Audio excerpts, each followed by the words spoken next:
Now on Garden Time, we have a question about roses. Patricia? Hello?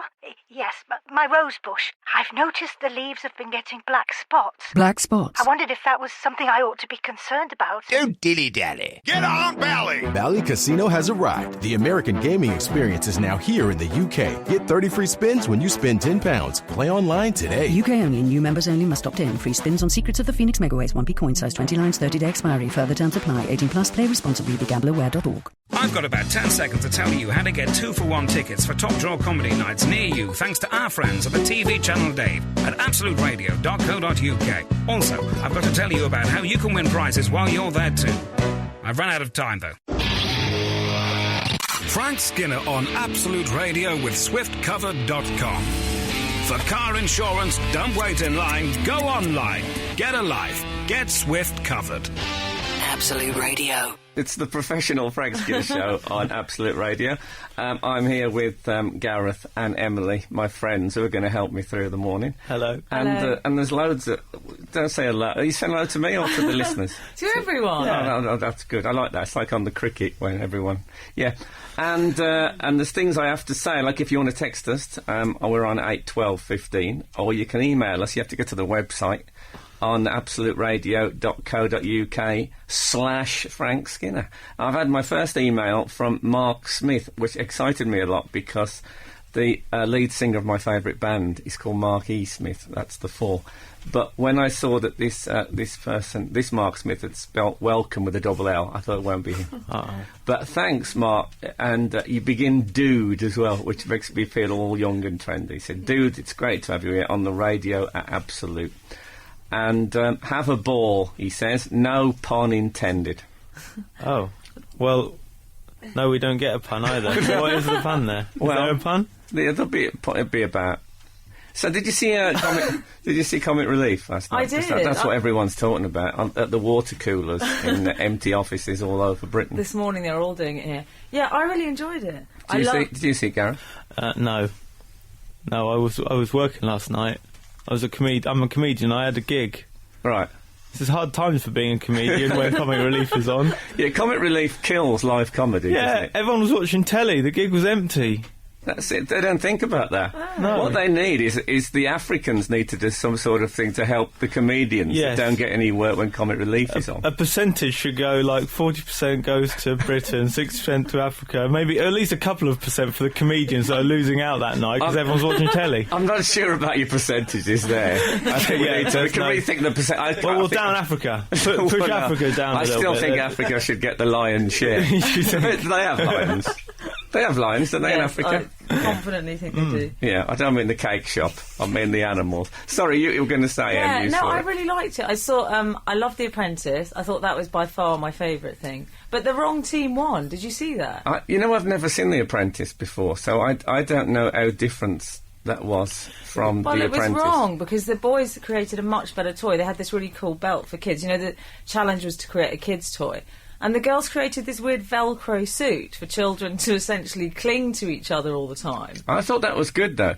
Did you? Yeah, because I thought, on school trips, you could just stick them into one big ball and just roll them through stately homes or wherever they go on school I guess trips. Good for teachers, not so great for kids who are quite fashion conscious and wouldn't want to wear some weird Tron suit. Or it's bad if you're the smelly kid. Like, at least with Pass the Parcel, you don't have to get too close to each other. If you're the smelly kid, no one's going to want to Velcro themselves to you. That's true. Do you remember pile-ups? Or is that something I did as a kid? When one kid lands on the floor and everyone piles up on top of it, it would be that, but you'd be there stuck forever. like that until din ladies would have to come in at the end of lunch and just tear each other apart, be a great rip each other off each other.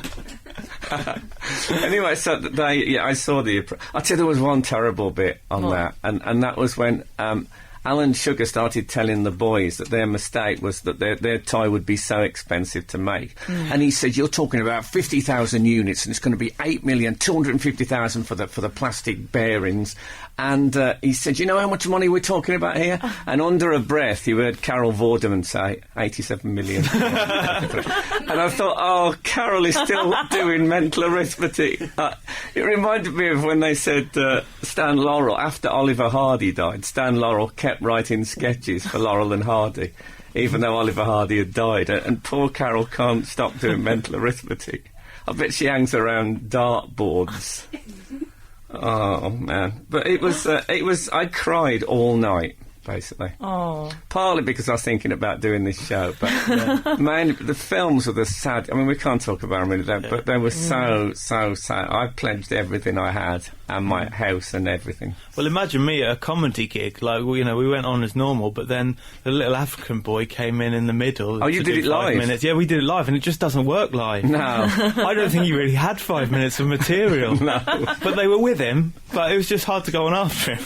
Hey, they missed the big thing, though. I wanted to see Cheryl and Ashley televised row. That's what they should have done. What happened to the show? All week the paper's been saying what's going to happen when Cheryl Cole meets Ashley Cole after he'd been nightclubbing while she was up Kilimanjaro. Nightclub. It was a bit like the Millennium Bug. It was going to be the biggest thing that ever happened, and then there's been no mention of it at all. I know. I think they've resolved it in private, which I think is really selfish of them. Yeah, that would have been a great comic relief thing, would you? Yeah. You could bid to how much of the actual row you could watch on telly. No, I don't know what Ashley did wrong. He went to a nightclub. What is the decorum if your girlfriend's up Kilimanjaro? The police got involved, didn't they? Why were the police involved? Well, I think got in trouble with the police. You know, the police are always hanging around nightclubs looking for trouble. What should we do tonight, boys? Let's follow Ashley Cole around. He'll do something rowdy at some point, and we'll be in the paper. Yeah, because the wife's away. Cheryl will kill him. It'll be hilarious. The wife's up the mountain. Do you ever watch that UK Street Crime, that satellite TV show? Oh, no, I haven't seen that. It's all about people hitting each other in the street and police arresting people. It's fantastic. I mean, it's so scary, but it's like you can watch all the things that if you saw them live in the street, you'd be terrified, but because they're on telly, you're safe. And I was watching that yesterday, and Eric Bristow was on. It was like there was a celebrity version of UK Street Crime. And some bloke said that Eric Bristow is the darts player, the crafty Cockney, and this bloke said Eric Bristow has just threatened me. Really, with darts? Was he throwing darts at people? I don't know if... I think 180, eat that. I think he just has to reach into the inside pocket and they think, oh no, the tungsten, the tungsten's coming out. Yeah, but it was great on one of those shows to see a celebrity. I was so excited, I can't tell you. Absolute. I tell you what I did like. I like that there's a rumour now that Michael Jackson's press conference wasn't Michael Jackson. This is the most exciting thing I've heard. Is that possible, do you think?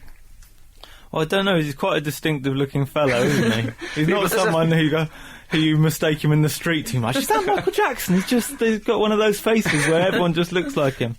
There's a few of them about, though. There are. Yeah. I mean, you could get an impressionist quite easily. And he does change quite often, doesn't he? He is amorphous in the face. And he disguises himself so heavily with masks and hats and glasses. Yeah. That, I mean, I could basically be a Michael Jackson impersonator, couldn't I? Yeah. In fact, shall we do the next show like that? All this Michael Jackson. Well, anyway, the This Is It tour, of course, which is, as we were saying earlier, what does that mean, the This Is It tour? Is he going to come on and is it sort of apologetic? I'm sorry, but this is it nowadays. Doesn't really... I don't do the dancing anymore. This is all I've got. I mean, I'm sorry. I had to sell my fairground. I need to be... I don't know if you've ever sold a fairground. It's the worst possible time to sell a fairground. No one's buying fairgrounds. I couldn't afford any dancers. I'm sorry about that. I can hardly move myself nowadays.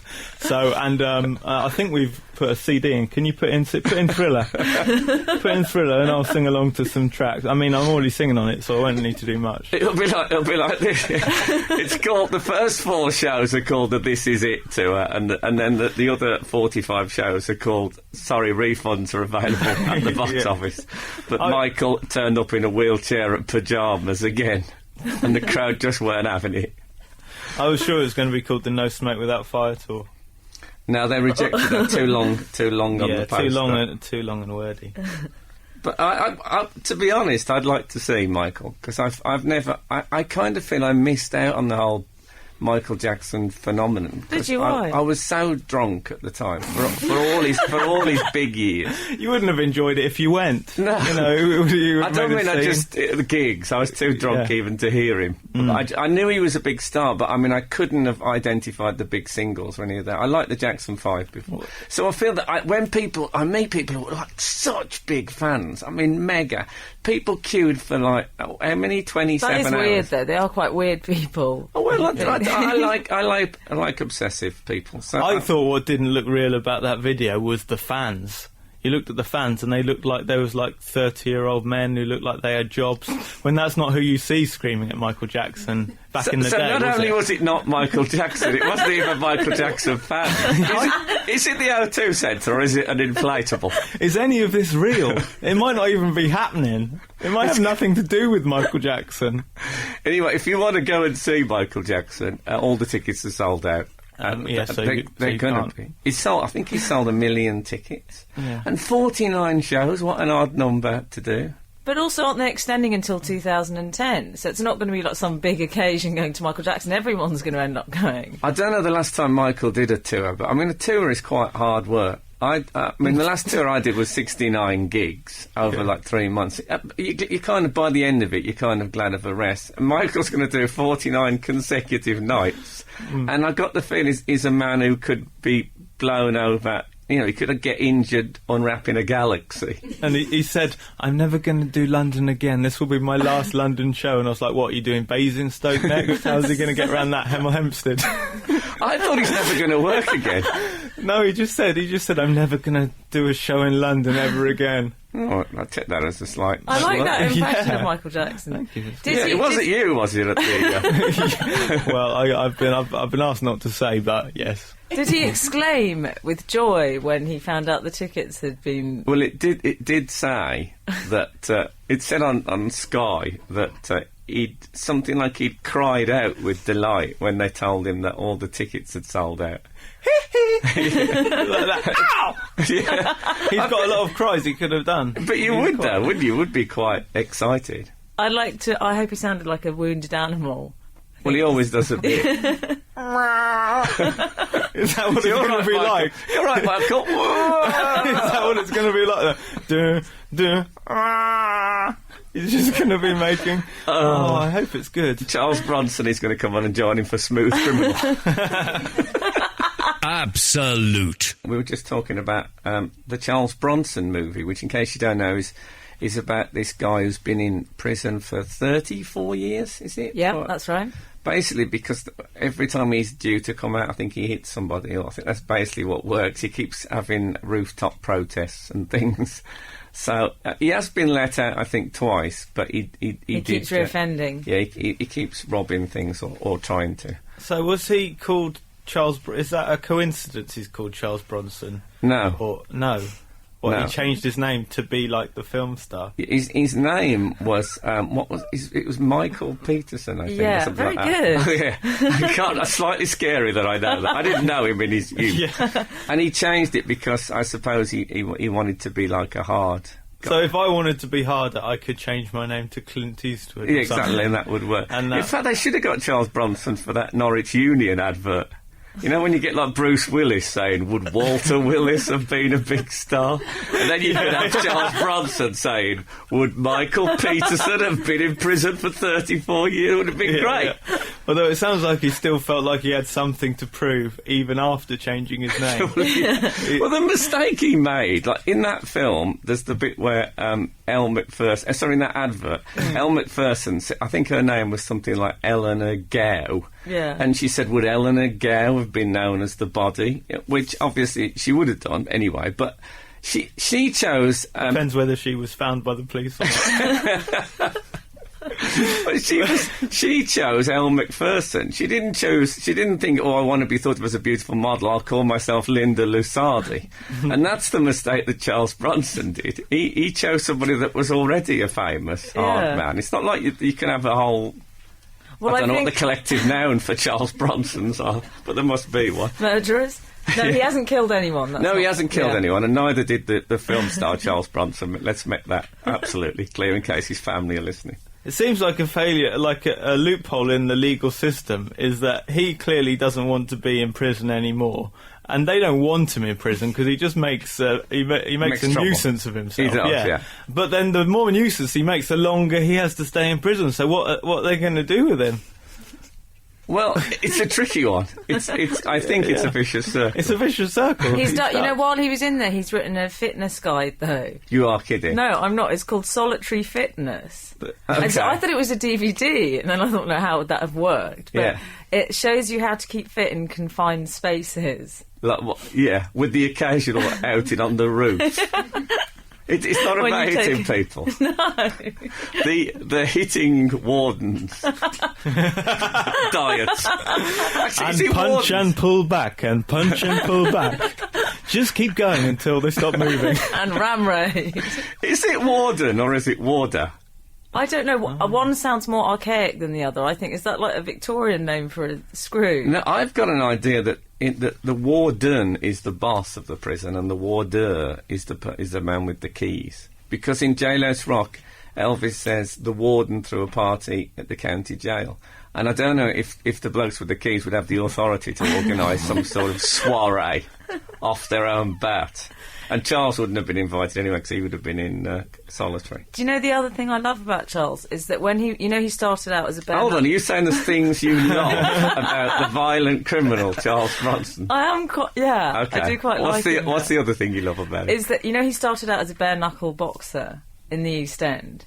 No, I didn't know that. Yeah, no. he did. I'm not surprised. We haven't been out with him. I haven't either yet. We don't write to him every week asking him to marry us like you do. Apparently, he won all of his fights, I read. Right. Including his last one, which was with a Rottweiler. It was so brilliant. We're literally with a Rottweiler. Yeah, with a Rottweiler. That sounds cruel to me. I know. Yeah, so he's punching it. I don't know the details of the bout. But, right.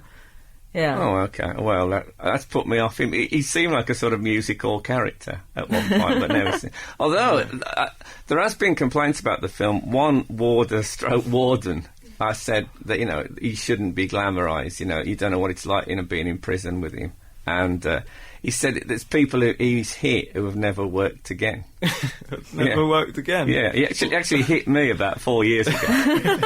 And I'm only just coming out of it. Luckily, he only winged me, but I mean, I lost my contract with ITV just off the back of that.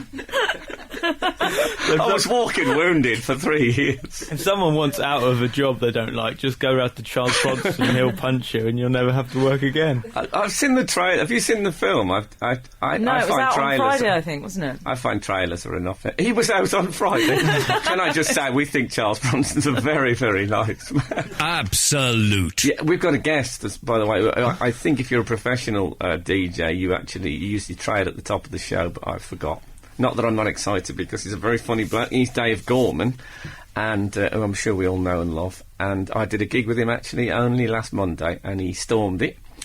And he's doing a new programme about inventions, which actually reminded me of that. The thing that we were talking about earlier was the fact that they had The Apprentice on Red Nose Day.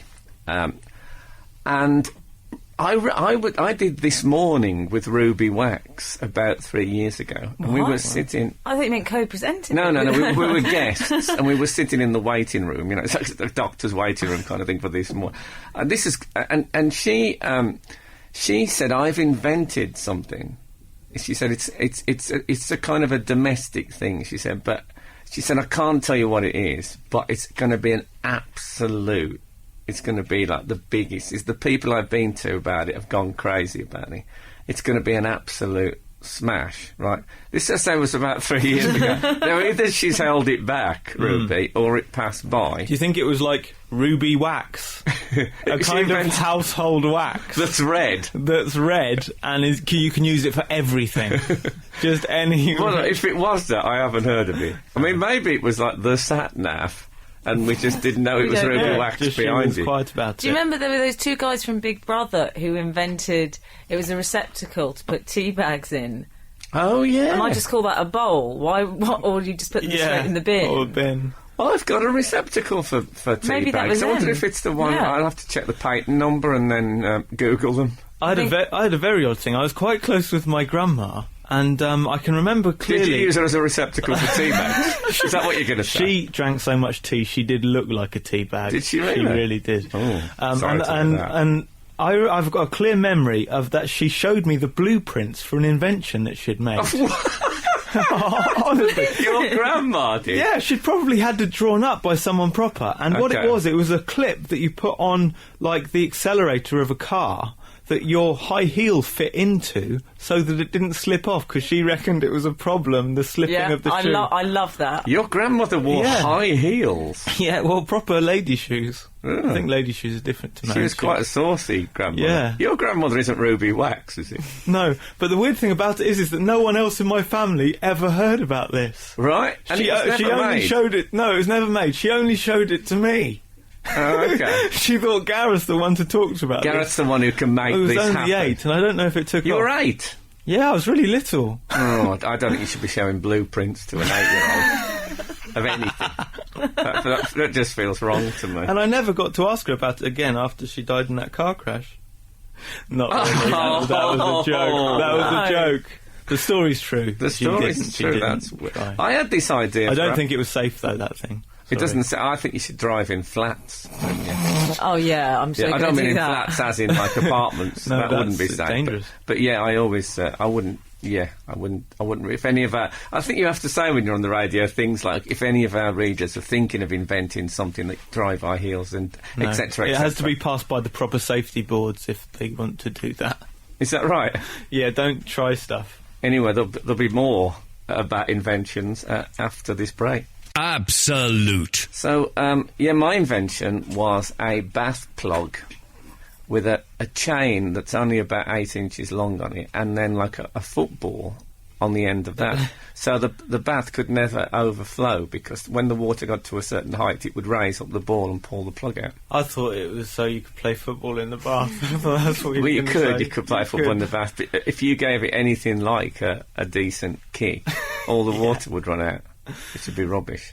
My dentist said to me he had an idea for a door handle that you keep in your pocket, like a magnetic door handle, and that all doors have got that metal panel on them, and so you don't have door handles on doors. You just get your door handle out of your pocket and open it. Personal like door handle. But yeah, that you so always that's have. good for hygiene. Yeah, mainly for a Because hygiene people thing. who don't like touching things other people have touched. Yeah. Be a nightmare if you lost it though. Just be really annoying. Oh God, you could be trapped in your house. It could be a Charles Bronson thing. Well, he was a dentist, so I suppose hygiene is would have been a big thing with him. Charles Bronson was a dentist. Oh, your friend was No, a dentist. yeah, Charles Bronson's Right. removed a few teeth in his time, but in a less conventional manner. Or is it more conventional? So hard to decide these things. So we were talking. We sit and chat. You know, we don't just talk on air. We're not that kind of. We're actually friends. And we were talking about suddenly. It's what you call what's the phrase? Shouldn't but would. Shouldn't but would. Yeah. Is people who you fancy you think probably you shouldn't, but You feel a bit dirty afterwards after Yeah. you've admitted it. yeah. Like for me, it's Judith off Eggheads. That's so weird. You know, the woman who I'm not after her for her money. I know she won the first ever Millionaire. Is that Judith Keppel, is it? I think it might be Yeah. Keppel, yeah. But there's something about... I can see the ghost of her young, beautiful self in her. And I like the idea of that. Okay. Also, I like a post-coital quiz. Yeah, I mean, it'd be like going out with Google, wouldn't it? She Well, just exactly. knows everything. Yeah. You could Google her. Give her a all good day. Googling afterwards. Yeah.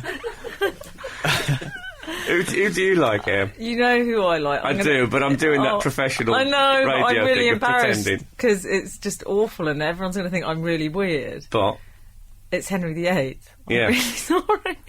I know Henry that's VIII. weird. He was a ladies' man. I think. Yeah. I don't think we can argue with that. No, it's just I think maybe it's the kind of alpha male thing. I don't really know what it is, but I used to have one of those kings and queens posters when I was a child, and Yeah. a little shrine I had to him and a doll of him I had. Oh right. Yeah, no, it's proper crush. A small doll. Yeah, And not an inflatable Henry VIII doll. That would have been a That'd have been a scary thing. I know. It is interesting, because I'd have thought, in the modern... I think of you as quite a sort of modern woman, feminist. And he was, in a way, he was something of a misogynist, wasn't he? He was a bit. That he had women beheaded when he wanted to get rid of them. It's something that I think probably says a lot about my attitude towards relationships, my crush on him. Yeah, that's typical women going for a bad man. You've seen what happened to his other wives, and you think, oh, I want a bit of that. Yeah, but I'll change him. Some people think it's bad to end a relationship with a text, but beheading... Absolute. There you go, Coldplay. So, see, the people who are emailing in saying, where's our normal music? There you go, Coldplay doesn't get any more straight than that, does he? You'll get used to me, don't worry. It's like a new relationship. Speaking of which, I mentioned ending a relationship by text at the end of that last bit, and I did let it slip that I have done that, and Emily was quite appalled. Is that irate? I was. It's not acceptable. It's totally unacceptable, I think. Especially if there's a spelling mistake in the text. Well... That's really bad. Yeah. If you get goodbye wrong.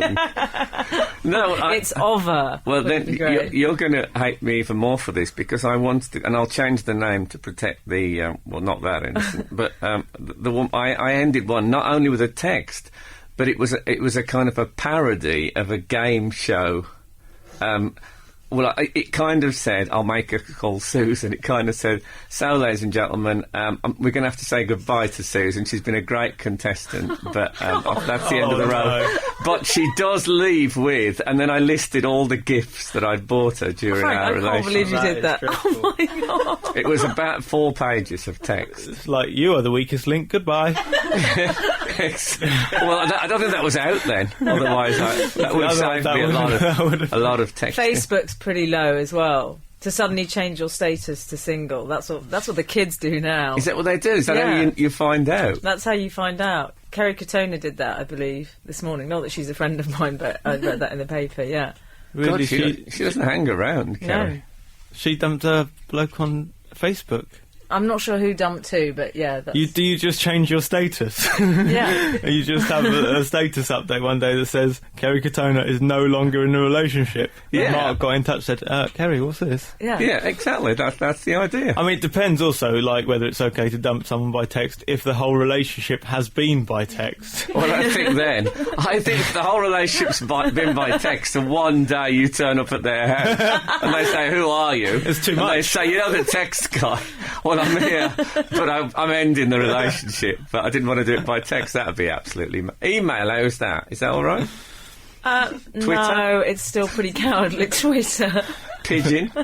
You'd have to fit the reasons into 140 characters if you did it on Twitter. Which wouldn't always be easy. No. I mean, how many characters? It wasn't me. Was it you? It was me.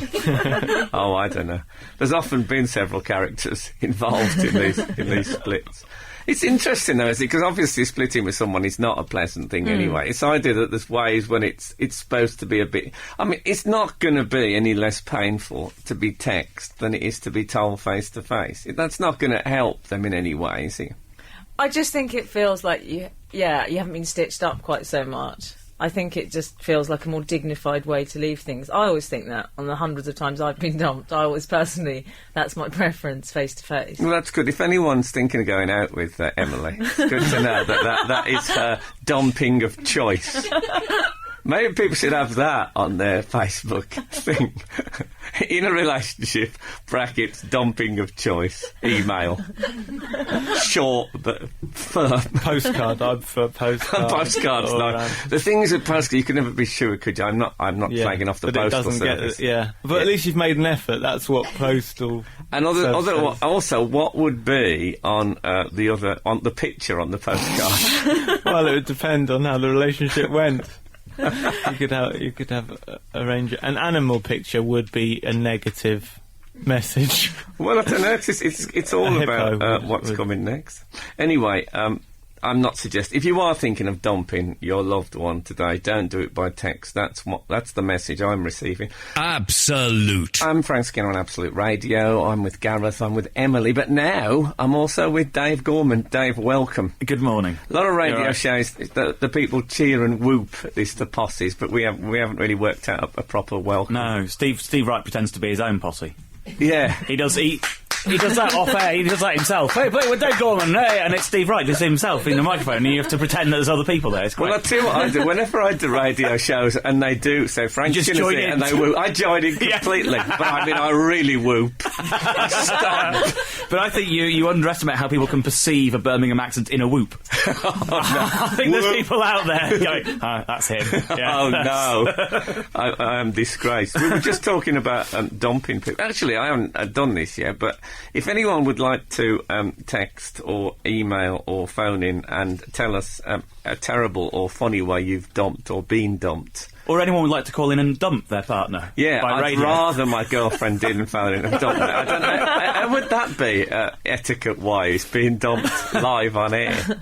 I think it's quite a good idea. You know, though people get married at football grounds and stuff, if they had dumpings as well. No. But isn't that's always the worst way to propose as well, when people do it, that big public thing? Because you just put the pressure on someone in a horrible way. They have to say yes. They do have to say yes. I can't think of an example of anyone saying no at any football. I've seen about 3 at football grounds. And the fans always chant, "You don't know what you're doing."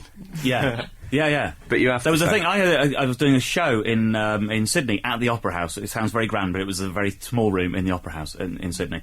And I had an email from an English guy who said, my girlfriend's been travelling the world, and I've come to meet her in Sydney, and we're both big fans of you, and I've bought tickets, she doesn't know you're in Sydney, and we're going to come to you, and would you propose to her on my behalf? And I thought, God, he's an idiot, but I will do.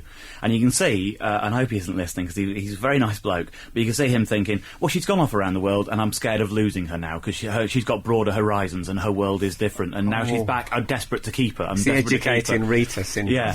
And so I did say, there's this guy, and you've got something to add, and he asked her to marry him, and the audience cheered because she said yes. And then after the show, myself and the people I was working with would all go out and have a glass of wine on the harbour, and we could see them about 100 yards away, and you could just see the body language was, I've said yes, but in a day or two we're going to have a bit of a conversation. Oh, no. And I have been in touch, and I do know that they haven't got married and stuff. It's just, you could just see it happening, but she had to say yes, because she doesn't hate him, and there's 300, 400 people all in a room, all staring, and she's got to say yes. I like the way you got in touch, though. You thought, if this is going to be an anecdote, I'm going to be using it. I think I need an ending. Oh, no, I'll be honest with you, I didn't pursue it. I didn't get in touch and say, hey, what happened? He sent me an email about something else a year or two later, and I recognised the name, because it was quite a peculiar name. And I got in touch and said, how's the how did the marriage go? Sort of, and he wrote back, we never actually got married.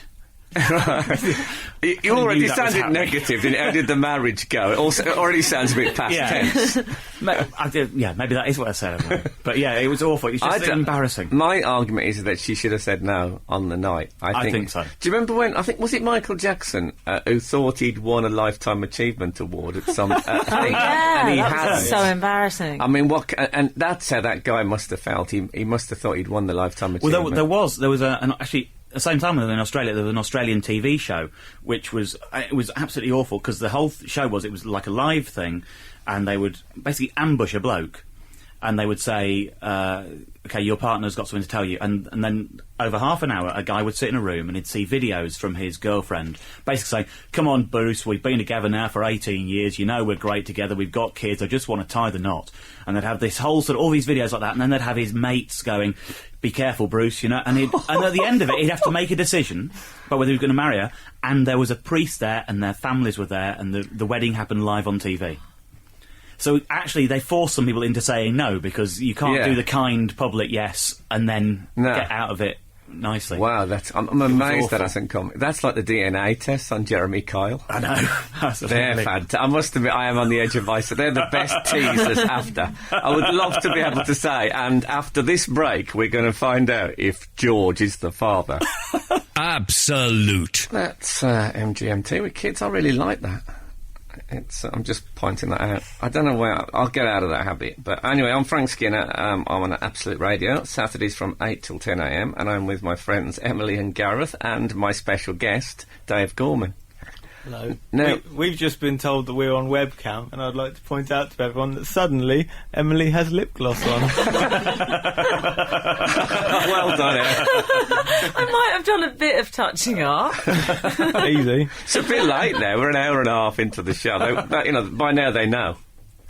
Yeah, I know. It's damage control, isn't it? No, it does. Actually, it has. It's brought out your whole... There you go. And it's for our guest, our lovely guest as well. No, It's not. It's for the webcam. Okay, yeah. Don't pretend. No, you've got a new show starting this week, Dave. Yes. On 10 o'clock on BBC Two on Friday, the 20th of March. Yes. Called Genius. Now, a lot of people... Correct so far. All brilliant. Good. What's it about? It is about members of the public coming... It's sort of like Dragon's Den with its tongue in its cheek. Members of the public come along with their genius ideas. We have a guest in the studio who is a genius. On the second show, it's a man called Frank Skinner. And people, they pitch their idea to the guests, and we sort of stress test them, talk about them, take them apart and put them back together again and see whether or not they are actually geniuses. Who's on the first show? Catherine Tate. You see, I always think they put the biggest star on the first show. If ever I do a series, I always think, if I'm not on the first show, I always think, well, just forget it. And I take that as a slap in the face. Yeah. If Celebrity Squares was still on, you'd demand the centre square. Oh, I'd want the centre square, definitely. You wouldn't be happy They always without did it. that. Even on American I know. Celebrity Squares, the funniest guy was in the middle. I always liked it when Little and Large had to share a square. And, like Ray Allen and Lord Charles. Yeah, that's great. Did he sit on his knee? They just look really sort of cramped in a little square together. I saw the Hollywood Squares one, which was the American version, and they used to have like a very camp... I don't think people were out gay on telly then, but they said to him, the question was, do chimpanzees kiss? And he said, yes, very well. Such a great response. So what kind of inventions? Because they're quite a clever crowd, aren't they, your lot? They are, although I think some of this is sort of clever stupid at the same time. So on the first show with Catherine, there's a guaranteed way of winning an Olympic gold medal, which is you have a pair of shoes which are 100 metres tall, and you end at 100 metres, and when the gun goes, you fall over. and it's sort of logically it makes sense. You do cross the line first, but you do die. Because you are falling 100 metres onto a shale running track. You know? So it's sort of, like, logically it still sort of hangs together, but you can't deny it's actually a bit stupid. No, when I did the show, though, I was amazed at the inventiveness of people. I mean, it was very enjoyable to do, because people do come up with stuff which... some of it, and you say it's stupid, but it's a bit like when you start reading those innovations catalogues. You start laughing, and then you think, actually, I wouldn't mind one of those. A dog bib. What I love about the show, and I think you'd sort of back this up having done it, is even though the ideas are kind of stupid or whatever, the punters who bring the idea, they're in on the joke, so they know what's going on, and it doesn't matter whether they're not genius or genius. It's not like the X Factor where we spend we're mocking the people who can't sing. The fact that they're not genius doesn't matter. They brought some comedy to the table, actually, and everyone kind of gets that side of it. So they're completely in on it. And I think the guests, you probably do enjoy it, because so many shows are sort of 6 people competing for 28 minutes. And, like, you've got one guest, and so you can sort of sit back and relax and enjoy yourself. Yeah. Instead of having that kind of must get in. It was very enjoyable. Has there ever been one? Because it used to be a radio show before. Has there ever been an invention where you actually thought, maybe, just maybe, this could really be an invention? We had mobile phones with breathalyzers built in on the radio. The idea being that it would stop you from making a phone call if you were too drunk, so you couldn't call your certain numbers. You couldn't call your ex, and you couldn't call your boss. I love that. When you were drunk. Exactly. That does make sense. Yeah, that's brilliant. I think you should have cash points with breathalyzers. And if you're too drunk, it won't give you cash anymore. It will only give you a printed taxi voucher with your home address. So it's time to go home now. And maybe everyone under a certain age should have fillings in their teeth with breathalyzers, so you wouldn't snog anyone when you were drunk as well. And I wouldn't have snogged anyone till I was 27 if that was the case. I'm not sure that's a good idea. Absolute. This is Frank Skinner on Absolute Radio with my friends Emily and Gareth. I like calling them my friends. It sounds like I've just bought them in for company. And Dave Gorman is our special guest. Which makes me feel like I'm not a friend. Well, you are a friend as well. But I never... Enemy of the show, Dave Gorman is here. Yeah, my arch enemy. I'm here with my friends and also him. So, we meet at last, Dave. Previously we've been enemies by text. Dave, we were just talking about your show, Dave, which is which is about inventions, and it's called Genius, and starts this Friday night at 10 o'clock on BBC Two. And is, I know from being on it myself, a very funny programme. Actually, can I just confess something there? I was just going to talk about how the sat-nav has changed my life as an invention. And I was just trying to work out whether it was in the 21st century. And I looked at the clock as if it would be on the clock somewhere what century it was. Do they have that? Maybe that's what they should... There's an invention. The year hand on a watch. The century hand. The very... Century hand. You can have a century hand, a year decade. hand. The watch would be a great cluster of differently moving hands. Oh God! Have we had any emails at all apart from saying why aren't you playing U2? Well, we've had a very helpful one from. Well, I think it's helpful from Dean Woodcock, who sounds says Mike. Who sounds like an 18th century clergyman. He says mics sound top. I'm sure it's the news you've been waiting for all morning, but it's true. Dean, the mic processing chap. And I'm not sure whether he means mics sound top, as in good, or mics sound toppy, as in a bit too trebly. A bit like that.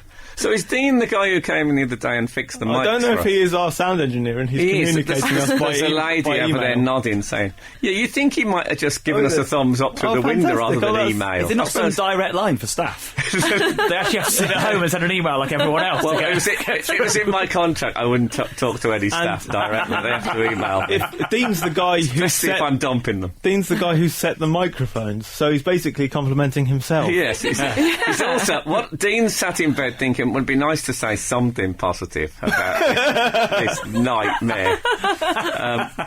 The mics are top. Absolute. We move towards the end of the show, and the producers just told me we don't have a guest for next week. Can you believe it? You know who's calling Christian in here? It's who's calling in on Frank. It's any celebrity will drop in next week at all. Isla Sinclair I'll be happy with. And we have to guess who it is. It might be tricky. Let's hope it's not Charles Bronson. It's making me feel very good. No, turning up today. You're going to be back next week. So Dave, you're on tour soon. Yeah, in the autumn, a little while, but yeah. But you're doing it on a bicycle. I am, yeah. I'm doing... I think it didn't start off as an idea for a tour, it started off as an idea for a bike ride. I wanted to do a big bike ride, so I'm going to go from the southernmost point of the mainland of Britain to the easternmost point, to the westernmost point, to the northernmost point, but I'm going to do a gig every night. So it's like 1,500 miles across Britain by bike with 30-odd nights of stand-up shows. And will you be doing a gig every night? Yeah. Well, that's absolutely... I know. I've got really scared of it recently. It was funny when I was just talking to my friends about it, and then now there's a press release and people like yourself know about it, and I'm talking about it on things. It's real, and I'm really scared. I don't know what I'm doing. There's something brilliant about... it is a brilliant idea, but at the end of it, if only Michael Jackson had taken a leaf out of your book, wouldn't it be great seeing him go past on a mountain bike? That would be lovely. But see, he's gone the opposite way. He's done them all in the same place. There's something a bit E.T. about that image, isn't there? But Michael Jackson on a bike. Oh no! So, but what about? Will there be a tour manager or anything like that? The details are still to be ironed out. I guess there is, but I'm going to end up like David Cameron, where I'm going to be turning up at a venue, and then somebody else in a van's going to be turning up with stuff. Exactly. I don't know. I mean, you travel light if you're a stand-up comedian, but even so, I think I'm going to make it so the rider for the show means that the no pun intended with the cycling, but the venues have to provide like a clean pair of underpants and a t-shirt or something, so that I don't have to do lots of laundry along the way. I'll just start abandoning clothes and picking up new clothes. And maybe a masseuse. Yeah, because it's going to be much respect for that, though. Bless you. Say. So, Dave's new series Genius starts 10 o'clock BBC Two on Friday. That's the first show done, would you believe it? And I actually enjoyed it in a strange, ramshackle kind of a way. This is Capital K, Can't Lie Down.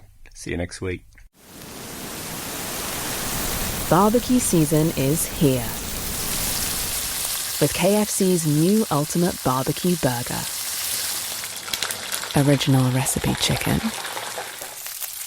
Crispy onions. And smoky barbecue sauce. Grab KFC's Ultimate Barbecue Burger before it goes. Available while stocks last until the 9th of June at participating restaurants and delivery partners. Delivery fees apply. Full T's and C's at kfc.co.uk.